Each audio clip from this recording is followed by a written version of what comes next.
नमस्कार दोस्तों, मैं डॉक्टर विनीता पांडे एक बार फिर आपके सामने उपस्थित हूँ। और आज हम बात करने वाले हैं कि डीएलएड फर्स्ट ईयर और सेकेंड ईयर दोनों में आपको इंटर्नशिप की फाइल में एक रिपोर्ट बनानी होती है, जिसका नाम है नवाचारी केंद्र की भ्रमण की रिपोर्ट या नवाचारी केंद्र के भ्रमण का प्रारूप। आप इसको आसानी से समझ सकते हैं।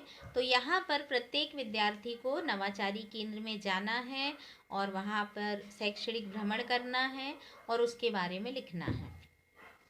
सभी लोग अपने एरिया की अलग अलग भ्रमण करते हैं और नवाचारी केंद्र जो होते हैं, अगर हम माने तो आपके जो एक्सीलेंस स्कूल होते हैं, मॉडल हाई टाइप के जो स्कूल होते हैं, नवोदय विद्यालय होते हैं, जिला पंचायत होती है, आपके जनपद पंचायत होते हैं, कलेक्ट्रेट होता है और अन्य भी बहुत सारी चीज़ें होती हैं। जैसे आपका प्राणी संग्रहालय होता है, रानी दुर्गावती संग्रहालय जबलपुर में है, ये आपका संग्रहालय है। तो यहाँ पर इस तरह की जो चीज़ें होती हैं, वहाँ पर आप जा कर के विद्यार्थियों को भ्रमण कराते हैं और उनकी एक रिपोर्ट बनाते हैं।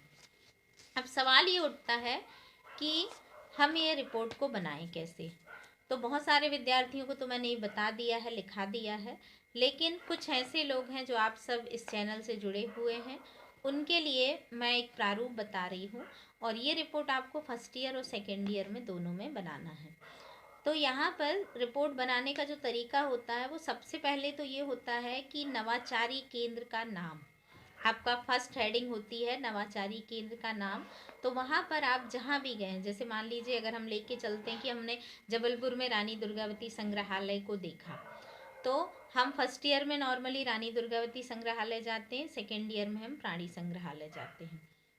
या कहीं जनपद में गए हैं आप, तो उस स्कूल का, उस केंद्र का नाम लिखेंगे। तो मान लीजिए हम लेकर के चलते हैं कि प्राणी संग्रहालय विजयनगर जबलपुर या रानी दुर्गावती संग्रहालय नेपियर टाउन जबलपुर। स्थान है आपका जो भी हो, विजयनगर, जबलपुर, नेपियर टाउन, जो भी है वो आएगा। भ्रमण का दिनांक, जिस दिन आपने एजुकेशनल टूर किया हुआ है, वो लिखेंगे।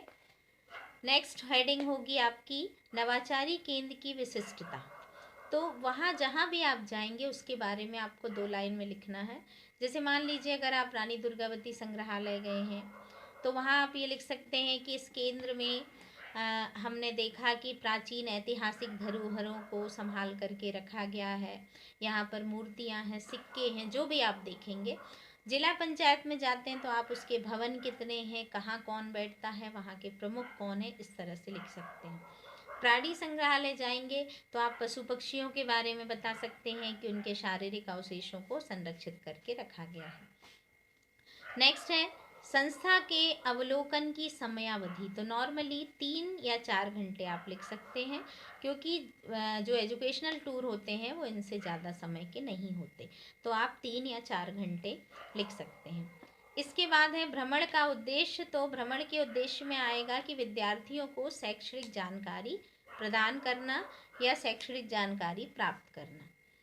नेक्स्ट है आपका नवाचारी केंद्र के प्रमुख संस्थान के बारे में चर्चा करके टिप लिखें। तो आप जहाँ भी जाएंगे वहाँ के जो सुपरवाइज़र होंगे, जो हेड होंगे, या कई बार गाइड भी रहते हैं जो आपको दिखाते हैं एक एक चीज़ के बारे में, तो आप उनसे बात करेंगे और उसके बारे में आप ये लिखेंगे कि ये विद्यार्थियों के लिए बहुत उपयोगी था, यहाँ पर हमने क्या देखा, है ना, किस प्रकार से यहाँ पर जैसे प्राणी संग्रहालय में प्राणियों से संबंधित जानकारी प्राप्त होती है, रानी दुर्गावती संग्रहालय में ऐतिहासिक जानकारी प्राप्त होती है, अवशेष मिलते हैं, अभिलेख रखे हुए हैं, है ना, प्राचीन चीज़ों से बच्चों को ज्ञान मिलता है। तो इस तरह के 3-4 टिप आप लिख सकते हैं। भ्रमण के दौरान आपने जो प्राप्त अधिगम अनुभव है कि आप जब घूम रहे थे तो आपको उस समय क्या क्या चीज़ें सीखने को मिली, आप उसको 1-2 पॉइंट में लिख सकते हैं कि आपने वहाँ क्या देखा, क्या अच्छा लगा आपको, तो आपको शिक्षाप्रद जानकारी मिली। जो भी चीज़ आपने देखी उनको 1-2 पॉइंट में लिख सकते हैं। नेक्स्ट है आपका कि अवलोकन का, नवाचारी केंद्र का जो आपने अवलोकन किया है उसका मजबूत पक्ष और कमजोर पक्ष। तो मजबूत पक्ष में आप सकारात्मक पक्ष लिखेंगे कि जैसे मान लीजिए आपने प्राणी संग्रहालय में देखा तो आप वहाँ लिखेंगे कि यहाँ पर 2000 या 5000 से अधिक पशु पक्षियों के अवशेष रखे हुए हैं, उनको संरक्षित किया गया है और इससे विद्यार्थियों को बहुत सारी जानकारी मिलती है। सर्वेक्षण विभाग ने इसको बहुत अच्छे से ढूंढा है और किया है। और इसी प्रकार से आप रानी दुर्गावती संग्रहालय में भी रख सकते हैं कि भारत सरकार ने संग्रहालय बना करके बहुत अच्छे काम किए हैं, ताकि जो नए विद्यार्थी हैं वो पुरानी चीज़ों को देख सकें और समझ सकें। कमज़ोर पक्ष में आप ये लिख सकते हैं कि यदि इन चीज़ों की देखभाल उचित तरीके से नहीं की जाती है तो प्राणियों के अवशेष जो हैं वो नष्ट हो सकते हैं, या संग्रहालय में रखी हुई चीज़ें जो हैं वो देख रेख के अभाव में धीरे धीरे नष्ट हो जाएंगी। तो इसीलिए इनको प्रॉपर रूप से देखना और संभाल कर रखना बहुत ज़रूरी है। तो इस प्रकार से आप इस रिपोर्ट को बनाएंगे और बाद में प्रमुख जो आपके नवाचारी केंद्र का प्रमुख होगा, जो आपको दिखाएगा, या वहाँ का हेड आप पूछ सकते हैं उनका नाम आपको लिखना है और आपको डेट लिखनी है कि किस दिन आप घूमने गए हैं। साथ में आपको अपना नाम एक कोने में लिखना, हस्ताक्षर करना है और आपके महाविद्यालय के जो संस्थान सुपरवाइज़र विषय विशेषज्ञ होते हैं, जो हेड होते हैं, या आपके प्रिंसिपल हो सकते हैं, आपके मेंटर टीचर हो सकते हैं, आपको उनके सिग्नेचर कराना है। तो आशा है कि आपको नवाचारी केंद्र के भ्रमण की रिपोर्ट जो है वो बहुत अच्छे से समझ में आ गई होगी और आप इसको आसानी से बना पाएंगे। और बनाइए, सीखिए, सभी विद्यार्थियों को और बताइए, अपने दोस्तों को ज़्यादा से ज़्यादा शेयर कीजिए।